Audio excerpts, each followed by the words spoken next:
Placements, annual appraisal, job changes का scene है। And अगर आपको सीटीसी 12 लाख रुपए मिलती है, लेकिन आपको लगता है कि उस हिसाब से आपकी इन हैंड तनख्वाह हर महीने 1 लाख रुपए होगी, तो ये वीडियो आपके लिए बना है, क्योंकि आप गलत हैं। दोस्तों, सीटीसी एक बड़ा ही इंटरेस्टिंग कैरेक्टर है, कॉस्ट टू कंपनी।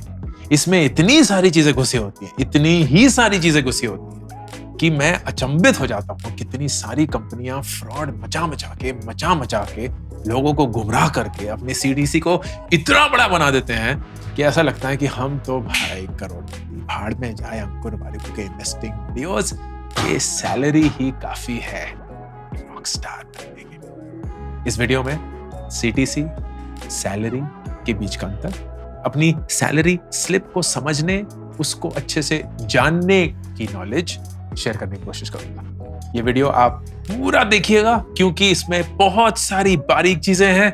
लोगों के साथ शेयर करिएगा, क्योंकि बहुत सारे लोग गुमराह हैं। एंड उन सारी कंपनियों को मिडिल फिंगर दिखानी पड़ेगी दोस्तों, जो अपना सीटीसी इन्फ्लेट कर करके झूठ बोल के एक दुनिया अपनी ही बना रहे हैं। सबसे पहले समझते हैं कि सीटीसी का मतलब क्या है। जैसे कि मैंने बताया, सीटीसी मतलब cost to company. Cost to company का मतलब क्या है?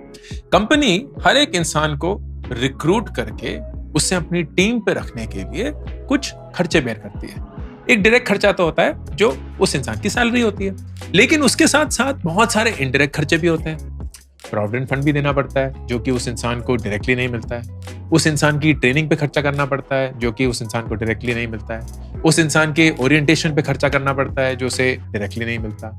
उस इंसान को कुछ बोनस पर्क्स मिलते होंगे, जो कि डायरेक्टली उनको नहीं मिलते हैं। उस इंसान के ऑफिस पे खर्चा होता है, जो उनको डायरेक्टली नहीं मिलता। उस इंसान के इंफ्रास्ट्रक्चर, माइक तो नहीं मिलते हैं, कंप्यूटर हो गए, फोन हो गया, कुछ और ऐसा इंफ्रास्ट्रक्चर या हार्डवेयर हो गया, उस पे खर्चा होता है, जो उस इंसान को डायरेक्टली नहीं मिलता। उस इंसान पे हम ओवरहेड्स कुछ खर्च करते हैं, मतलब कहीं से कोई मैनेजमेंट का खर्चा आ गया, कहीं से कोई दिवाली गिफ्ट के खर्चे आ गए, ऑफसाइट्स हो रही हैं, उसके खर्चे जुड़ चुके हैं, कंपनी अकोमोडेशन मिली हुई है, उसके खर्चे के जुड़ चुके हैं, गाड़ी मिली हुई है, उसके खर्चे हैं, कन्वेंस मिला हुआ है, उसके खर्चे हैं। तो बेसिकली सीटीसी एक तरीके से कंपनी का नंबर है, आपका नंबर। कंपनी ये बोलती है कि अगर हम अंकुर वारिकू को कंपनी में हायर करते हैं, तो 1 साल में इस इंसान के ऊपर हम कितना खर्चा करते हैं, फॉरगेट कि हम उसको कितना देते हैं, हम टोटल खर्चा कितना करते हैं। और अगर हम वही पूरा खर्चा अंकुर वारिकू को सीटीसी दिखा दें, तो उसका तो दिमाग ही खराब हो जाएगा, क्योंकि उसे मिलने वाले हैं 6,000 रुपए, हम बताएंगे कि उसे मिलेंगे 60,000 रुपए, तो वो तो ऑफ कोर्स पार्टी बनाएगा ही। And they will join us, they will love us. And जब तक वो ज्वाइन कर चुके होंगे, उन्होंने असलियत पता चलेगी, इतना वक्त लेट हो चुका होगा कि we will survive for a year. That is how companies misuse CTC. तो ये फंडामेंटल प्रिंसिपल याद रखिए। CTC कंपनी का नंबर है, आपका नंबर नहीं। CTC कंपनी आप पे कितना खर्चा करती है, उसका नंबर है। आपको उसमें से कितना मिलता है डायरेक्टली, उसका नंबर नहीं। उसके लिए आपको सैलरी स्लिप में जाना पड़ेगा। आइए चलते हैं। सैलरी स्लिप में या ऑफर लेटर में भी बाय द वे ये सारी चीजें होती हैं। अगर नहीं होंगी तो प्लीज मांगिएगा, ये ब्रेकअप मुझे चाहिए। सबसे पहली चीज बेसिक सैलरी। बेसिक सैलरी एक तरीके का लीगल नंबर है। इसका मतलब यह है कि ये सरकार को डिक्लेयर करी हुई आपकी बेसिक सैलरी होगी फॉर योर रोल। ऑप्टिमाइज मत करिए कि ये नंबर बहुत ज्यादा होना चाहिए। क्यों? क्योंकि बेसिक सैलरी जो होती है वो 100% टैक्सेबल होती है। मतलब बेसिक सैलरी में आप टैक्स नहीं बचा सकते, उसके ऊपर टैक्स बचना शुरू होता है। तो बेसिक सैलरी बहुत ज्यादा हो, बहुत कम हो, वो ज्यादा चिंता की बात नहीं है। कितनी है, that should be very clear to you, क्योंकि ये पैसा आपका है और आपको मिलने वाला है। यूजुअली अगर आपकी सैलरी मान लीजिए 100 रुपए, तो आपकी बेसिक सैलरी जो होगी वो 30 से 35 रुपए होगी। मतलब 30 to 35% of your gross salary. अभी हम सीटीसी की बात नहीं कर रहे हैं, जो हमारी ग्रॉस सैलरी है, जो आपके लिए इंपॉर्टेंट नंबर है, वो वाला नंबर। रिपीट करना बहुत जरूरी है, बेसिक सैलरी 100% टैक्सेबल होती है। तो ये जितना ज्यादा हाई होगा, उतना ही आपका टैक्स बचाने की क्षमता कम होगी। तो प्लीज ये मत लड़िएगा या फाइट मत मारिएगा कि मेरी बेसिक सैलरी इतनी कम क्यों। जैसे कि मेरी बेसिक सैलरी पहली जॉब में 5,000 मुझे हाथ में मिलते थे करीब 15,000 and I was very happy, क्योंकि सिर्फ 5,000 रुपए ही टैक्स डिडक्टेबल था। वो टैक्स ब्रैकेट के अंदर ही आ जाता था तो मेरा मोटा मोटा टैक्स कटता नहीं था एंड ज्यादा से ज्यादा पैसा मुझे इन हैंड मिलता। फिर आता है HRA, हाउस रेंट अलाउंस। ये एक फैसिलिटी है जो कि कंपनी अपने एम्प्लॉयज को देती है कि यार कुछ खर्चा आप अपने हाउस रेंट की तरफ दे सकते हैं। एंड इसको कैलकुलेट करने के 3 तरीके होते हैं। ऑप्शन 1, HRA आपका बेसिक सैलरी का 10% है। ऑप्शन 2, अगर आप एक मेट्रो शहर में रहते हैं तो आपका HRA 50% of basic salary. Option 3, अगर आप नॉन मेट्रो सिटी में रहते हैं तो आपका HRA 40% ऑफ बेसिक है। ये तीनों ऑप्शंस जब कैलकुलेट होते हैं, इसका जो सबसे लीस्ट या कम अमाउंट होता है वो होता है आपका एक्चुअल HRA। अब ये कैलकुलेट तो हो जाता है लेकिन इसको क्लेम करना बहुत जरूरी है एंड इसको क्लेम करने के लिए आपको रेंट रिसीट्स देनी है। किसकी देनी है? आपके लैंडलॉर्ड को जो आप रेंट देते हैं उसकी देनी है। तो उसके लिए क्या जरूरी है कि लैंडलॉर्ड जिसको आप दे रहे हैं रेंट वो एक एक्चुअल इंसान है। फर्जी रेंट रिसीट नहीं बनानी है, फर्जी पैन नंबर पे नहीं डालना है, क्योंकि उनके पैन में आपका ये रेंट रजिस्टर हो रहा है तो सरकार बोलेगी कि आपके पैन नंबर से किसी और पैन नंबर पे रेंट जाएगा एंड उस HRA के तहत आपका टैक्स बचेगा एंड ये मनी फ्लो एस्टैब्लिश होगा। तो उसमें प्लीज कुछ कोची मत करिएगा। बहुत क्लियरली जिस लैंडलॉर्ड से आप घर लेते हैं किराए के लिए उसी को अपना रेंट दीजिए एंड उसी से अपनी रेंट रिसीट्स भी लीजिए, which can happen at the end of the year। फिर आता है conveyance and medical allowance. Medical allowance भारत में है 1250 रुपए महीना, मतलब 15,000 रुपए साल के। अब इसका मतलब ये नहीं है कि इससे ज्यादा आप खर्च नहीं कर सकते। इसका मतलब ये है कि 15,000 रुपए साल तक के आपके मेडिकल के खर्चे टैक्सेबल नहीं है। That's what I mean। अब आप उस पर आप 25,000 रुपए 30,000 रुपए खर्च करिए, वो तो ऑफ कोर्स आपकी जरूरत के हिसाब से है, लेकिन 15,000 रुपए जो है वो आपके टैक्स में ऑटोमेटिकली डिडक्ट हो जाएंगे। और फिर आता है एक बहुत बड़ा कंपोनेंट जिसको बोलते हैं स्पेशल अलाउंस। ये स्पेशल अलाउंस जो है ये सरकार ने छूट दे रखी है और कंपनीज इसको बहुत अच्छे से यूज करती हैं to lower the tax implication on their employees. अब ये स्पेशल अलाउंस में क्या होता है ये जरूरी नहीं है, क्योंकि बहुत सारे छोटे छोटे मोटे मोटे खर्चे इसके अंदर जुड़ जाते हैं और हर एक कंपनी का अलग नजरिया होता है on how to define this special allowance. बहुत अग्रेसिव तरीका भी हो सकता है, बहुत कंजर्वेटिव तरीका भी हो सकता है। मेन चीज ये है कि जो भी कैटेगरीज होंगी स्पेशल अलाउंस में, वो चाहे स्कूल की फीस हो, ड्रेस अलाउंस या कॉर्पोरेट अटायर अलाउंस हो, बुक्स अलाउंस हो, कुछ और हो, उसके आपको बिल्स देने होंगे एंड अगर वो बिल्स आप प्रोड्यूस करते हैं तो उस पे आपका टैक्स नहीं लगता है। अगर बिल्स प्रोड्यूस नहीं करते हैं तो वो टैक्स कट के आपको मिलेगा। This is the simple notion. For example, अगर स्पेशल अलाउंस में फर्ज करिए आप बुक्स का एक अलाउंस है 10,000 रुपए साल का एंड आपने 8,000 रुपए की किताबें खरीदी हैं साल, उन सारे बिल्स को आपको सेव करके रखना है। साल के एंड पे वो 8,000 रुपए आपने दे दिए एज बिल्स, तो उन 8,000 रुपए पे कोई टैक्स नहीं लगेगा। वो पूरे के पूरे 8 जो आप खर्च कर चुके हैं ऑलरेडी आपको मिल जाएंगे, लेकिन जो बाकी के 2,000 बच गए जो आप खर्च नहीं कर पाए उस पे आपके इनकम टैक्स स्लैब के हिसाब से टैक्स कट के आपको बाकी पैसा मिलेगा। तो फर्ज करिए आपका इनकम टैक्स स्लैब 10% है तो उस 2,000 में से 10% कटेगा, बाकी 1,800 रुपए आपको मिल जाएंगे which you needn't spend on books now, क्योंकि ये आपके अलाउंस से बाहर जा चुका है, इस पे टैक्स लग गया है। तो अगर आपने वो 2,000 रुपए किताबों पे खर्च कर दिए होते तो वो 200 रुपए बच जाते, लेकिन क्योंकि आप नहीं कर पाए तो वो 200 रुपए कट के आपको बाकी के 1,800 रुपए। This is how this math और स्पेशल अलाउंस थिंग वर्क्स। और फिर आते हैं आपके डिडक्शंस जो ऑटोमेटिकली कट के आते हैं। ज्यादातर क्या होता है? Provident fund, insurance, gratuity. Provident fund की बात करते हैं पहले। सरकार ये बोलती है कि जो भी आपकी बेसिक सैलरी है उसका 12% जो है वो प्रोविडेंट फंड की तरफ आप सबमिट करेंगे एंड कंपनी जो है उसी 12% को मैच करके आपका एक कंपोजिट प्रोविडेंट फंड अलाउंस बनाएगी। तो फर्ज करिए आपकी बेसिक तनख्वाह 100 रुपए, तो 12 रुपए आप एंड 12 रुपए कंपनी, मतलब 24 रुपए आपके प्रोविडेंट फंड में जाएंगे एंड आपको मिलेंगे 88 रुपीज जो है 100 माइनस 12। लेकिन आपका CTC जो होगा वो क्या हो गया? कंपनी का खर्चा कितना पड़ा? कंपनी ने आपको दिए 88 रुपीज, आपकी तरफ से PF में डाले 12 रुपए और अपनी तरफ से आपके PF में और 12 रुपए, तो कंपनी के लिए CTC क्या हो गया? 112। तो आपको तो हाथ में मिला 88, लेकिन कंपनी का CTC 112। This is how CTC and in hand keeps changing. Gratuity, gratuity होता है एक रिटेंशन अलाउंस, मतलब अगर आप किसी भी कंपनी में 5 से ज्यादा साल बिताते हैं तो आपको ग्रेचुइटी जो है वो एलिजिबल होती है। अब कंपनी को तो ये तो नहीं पता है कि आप कब छोड़ रहे हैं, लेकिन अगर आप 5 साल तक टिक गए तो कंपनी को वो ग्रेचुइटी तो देनी है। सो व्हाट डू, वो पहले से ये ग्रेचुइटी अलाउंस बना के रखते हैं। अज्यूमिंग कि आप 5 साल तक रहेंगे तो हर महीने आपका एक छोटा सा डिडक्शन निकलता रहता है। ये आपके हाथ में नहीं आता है, लेकिन कंपनी को आपकी तरफ से वो खर्चा डालना पड़ता है। एंड अगर आप 5 साल से पहले कंपनी छोड़ देते हैं तो वो कंपनी की बचत, आपने कभी उस पैसे को देखा ही नहीं, लेकिन अगर आप 5 साल के बाद, तो वो कंपनी का पैसा आपका हो जाता है in the form of gratuity. So this amount will also add to the CTC and will never reach you at least for the first 5 years। And फिर इंश्योरेंस, बहुत सारी कंपनीज हेल्थ इंश्योरेंस देती हैं, लाइफ इंश्योरेंस भी देती हैं। इसका आपको खर्चा बेयर नहीं करना पड़ता, लेकिन कंपनी को तो करना है। तो कंपनी आपके लिए, आपके माँ बाप के लिए या आपकी इमीडिएट फैमिली के लिए जो भी इंश्योरेंस देती है, उसका जो प्रीमियम होता है that also gets added to the CTC, लेकिन आपको उसका डायरेक्ट बेनिफिट नहीं दिखता। इनडायरेक्ट तो ऑफ कोर्स बहुत बड़ा बेनिफिट है कि अगर खुदा ना खास्ता आपके हेल्थ को या आपके परिवार के किसी फैमिली मेंबर के हेल्थ को कुछ हो जाता है तो द इंश्योरेंस हेल्प्स यू, या भगवान ना करे आपकी जिंदगी को हो जाता है तो फिर your family is taken care of through the life insurance.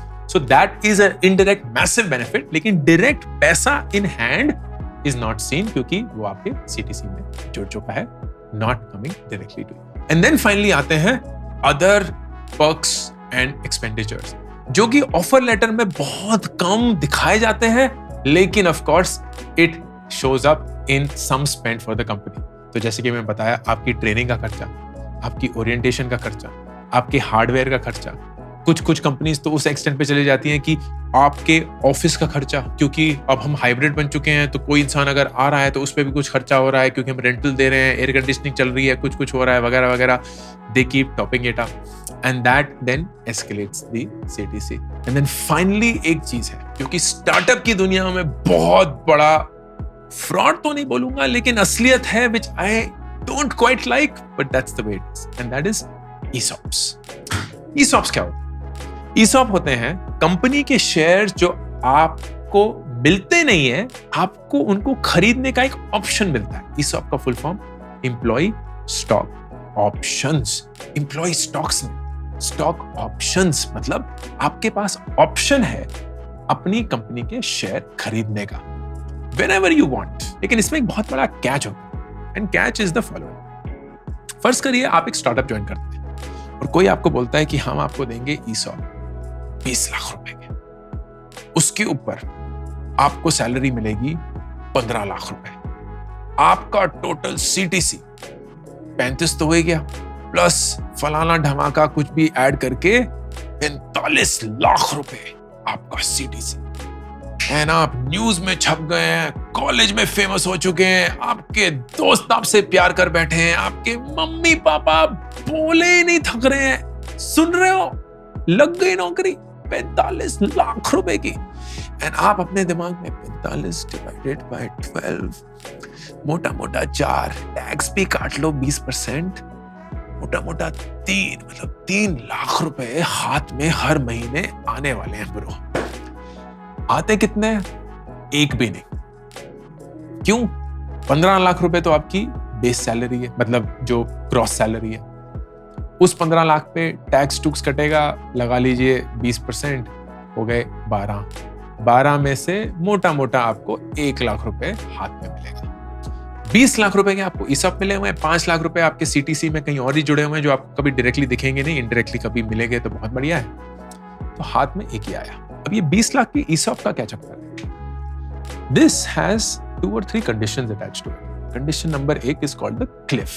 Cliff बोलते हैं कि ये जो 20 लाख रुपए की ESOPs है, ये आपको तभी मिलेंगे जब आप इस कंपनी में एक मिनिमम ड्यूरेशन, जिसको क्लिफ बोलते हैं, तब तक रहेंगे। यूजुअली कंपनीज में क्लिफ 1 साल, मतलब 1 साल से पहले अगर आप छोड़ गए तो ये 20 लाख से आपको कुछ नहीं मिलेगा। ठीक है, फेयर बात है, कुछ अनरीजनेबल नहीं है, but that means it is not instantly directly your money। So point number 1। point number 2, ये जो 20 लाख के ESOPs हैं, ये आपको एक पीरियड में मिलेंगे कॉल्ड द वेस्टिंग पीरियड, जो कि यूजुअली 4 साल का होता है। And it's typically equally granted, 25% पहले साल, दूसरे साल, तीसरे साल, चौथे साल। मतलब इस 20 लाख के भी 4 टुकड़े होंगे, 5 लाख। पहले साल के एंड पे आपको मिलेंगे 5 लाख, फिर दूसरे साल के एंड में 5, तीसरे साल के एंड में 5, चौथे साल के एंड में 5। कुछ कंपनीज तो बहुत दरिंदी होती हैं, जैसे दरिंदी नहीं बोलूंगा, बट उनकी प्रिंसिपल है अमेज़न का वेस्टिंग शेड्यूल इज 10, 20, 30, 40। मतलब पहले साल सिर्फ 10%, 20 लाख के सिर्फ 2 ही लाख मिलेंगे, फिर उसके बाद 20%, तो 2 साल मतलब पहले साल के बाद जो एक और साल होगा तब 20% मतलब 4 लाख और मिलेंगे, फिर 30% मतलब 6 लाख, और फिर 40% मतलब फाइनल के 8 लाख। तो इट इज बैक लोडेड। जितना ज्यादा वक्त बिताएंगे तभी आपको ये ईसॉप मिलेंगे। कुछ कंपनीज बड़ी प्रोग्रेसिव होती हैं, जैसे गूगल वगैरह में तो 35% ही पहले साल में मिल जाते हैं, कुछ तो शायद 40 भी दे देते हैं। सो कंपनी के ऊपर है। दैट मीन्स कि ये जो आपका पैसा है ये ऑटोमेटिकली सालों में बढ़ चुका है। 3 से 4 साल तो आपको लगेंगे, तो ये उस साल तो आपको मिलने नहीं वाला है, क्योंकि अगले साल जब आपको ईसॉप नहीं मिलेंगे, वो 15 लाख रुपए की सैलरी 15 लाख ही होगी, तो आपकी सीटीसी क्या होगी, 45 लाख से सीधे गिर के 15 या 20 लाख ही बचेगी, तो सैलरी कम हो गई। फिर माँ बाप क्या बोलेंगे फोन पे? बट दैट्स द असली। Third, far more important, is called the exercise period. मतलब जब आप कंपनी छोड़ देंगे तब आपको एक पीरियड मिलेगा before you have to exercise these options. अगर ये ऑप्शंस आपने एक्सरसाइज नहीं करे, एंड एक्सरसाइज का मतलब आपने इन ऑप्शंस को शेयर्स में कन्वर्ट नहीं किया, तो ये लैप्स, खत्म हो गए। ज्यादातर कंपनियों में, भारत की कंपनियों में ये एक्सरसाइज पीरियड 3 महीना होता है। मतलब जिस दिन आपने कंपनी छोड़ी उसके 3 महीने के अंदर अंदर आपने अगर ये ईसॉप्स कन्वर्ट करके शेयर्स में नहीं बदले, तो आपके ईसॉप लैप्स, आप उसकी शक्ल भी नहीं देखेंगे। And that is not so good, right? क्यों? आप बोलेंगे कर लेते हैं कन्वर्ट, कर लेते हैं कन्वर्ट, बड़ा क्यूट सी बातें करते हो तुम कभी कभी, कर लेते हैं कन्वर्ट। नहीं यार, इतना आसान नहीं, क्योंकि इनकम टैक्स, सरकार ये बोलती है कि ईसॉप भी एक इनकम है, बिल्कुल कायदे से है। और अगर आप इन ईसॉप्स को स्टॉक्स में कन्वर्ट करते हैं तो आपकी इनकम रियल हो जाती है। पहले तो नोशनल थी, आपके पास वो थे नहीं, आपके पेपर पे कहीं लिखे हुए हैं किसी ने, लेकिन जब आप इन ऑप्शंस को एक्सरसाइज करके उनको स्टॉक्स में कन्वर्ट करते हैं तो ये इनकम रियल हो जाती है। तो हमें फर्क नहीं पड़ता कि आपको इसके पैसे मिले या नहीं मिले हैं, इसका टैक्स आपको देना पड़ेगा ब्रो। फर्ज करिए कि आप वो 20 लाख रुपए के जो ईसॉप्स हैं उसको कन्वर्ट कर रहे हैं तो सरकार बोलती है आपको 20 लाख रुपए की इनकम मिल रही है, तो इस 20 लाख रुपए की इनकम पे आपको टैक्स टूक्स देना पड़ेगा। फर्ज करिए 20% आपका टैक्स है, मतलब 4 लाख रुपए सरकार आपसे टैक्स मांगेगी। अब आपको वो 4 लाख रुपए उस एक्सरसाइज पॉइंट पे देने पड़ेंगे, लेकिन आपको वो 20 लाख रुपए तो नहीं मिले ना अभी तक, बेच थोड़ी दिए आपने वो शेयर, कोई खरीदार भी तो होना चाहिए। और वो खरीदार कहां से आएगा? ऐसा नहीं है कि आप मार्केट में जाएंगे और कोई खरीदार बैठा होगा। This is a private company, तो वो यूजुअली फंडिंग टाइम पे होता है या सेकेंडरी किसी सेल पे होता है जिसका थोड़ा कॉम्प्लिकेटेड प्रोसेस होता है। So it's not as easy to just get rid of these shares, which means आपको 20 लाख रुपए के शेयर तो मिल गए लेकिन उसके पैसे नहीं मिले, एंड वो 4 लाख रुपए तो सरकार ने ले लिए। And that is why most people only exercise the options at a funding या लिक्विडेशन स्टेज, जहां उन्हें पता है कि ये पैसा हमारा पैसे में, ये स्टॉक्स हमारे पैसे में कन्वर्ट हो रहे हैं। तो वो बोलते हैं कि यार ये 20 लाख रुपए के स्टॉक अब 20 लाख रुपए में कन्वर्ट हो रहे हैं, तो 4 तुम यहां से दो और मुझे बाकी के 16 दो। That is how it works, but it need not work when you leave the company. तो ईसॉप स्टार्टअप्स की दुनिया में अलग लेवल का सीटीसी ले जाता है, क्योंकि लोग बोलते हैं अब मेरी सीटीसी 1 करोड़ हो चुकी है, 2 करोड़ हो चुकी है, पागल करोड़ हो चुकी है। क्यों? क्योंकि ईसॉप भर भर के दे दो, कॉस्ट तो 0 है। कंपनी ने ये तो बोल दिया कि हम तुम पे ये खर्चा करने के लिए तैयार हैं, लेकिन वो खर्चा क्लिफ के बाद ही होगा, बहुत सारे सालों के बाद होगा, which is called the vesting period. And अगर आप छोड़ देते हैं तो कुछ ही पीरियड का आपको एक्सरसाइज टाइम मिलता है, अगर वो नहीं कर पाए तो वो पैसे गए। हर एक ऑफर लेटर अग्री करने से पहले उस ऑफर लेटर का ब्रेकअप बहुत क्लियरली देखिएगा, समझिएगा। आप समझदार इंसान, आप बेवकूफ नहीं है। आप अपने पैसे के लिए इतनी मेहनत करने के लिए तैयार है, आपका फर्ज बनता है कि आप उसी पैसे को समझदारी से समझने की कोशिश करें कि भाई कितना मिलेगा, कैसे मिलेगा, कब कब मिलेगा, so that you can plan accordingly and make that engine work for you.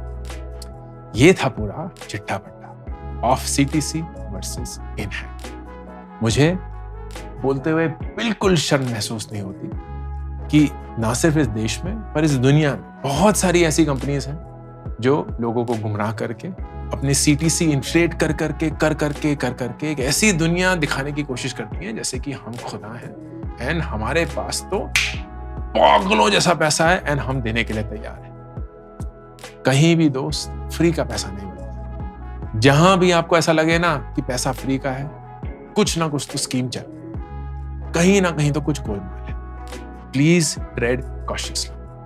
अपने CTC को समझिए, अपने इन हैंड को समझिए and understand what are you likely to get, what are you definitely going to get and plan your money accordingly. Ankur Warikoo signing off. मेरी नई book make epic money is now available for pre order. ये एक ऐसी किताब है जिसमें मैंने पैसे के बारे में वो हर एक चीज सिखाने की कोशिश, बताने की कोशिश करी है जो काश मुझे किसी ने बताई होती जब मैं अपनी 20s में था। एक बहुत ऑनेस्ट, बहुत सिंपल और बहुत जरूरी बुक। ऑर्डर करिए Amazon पर।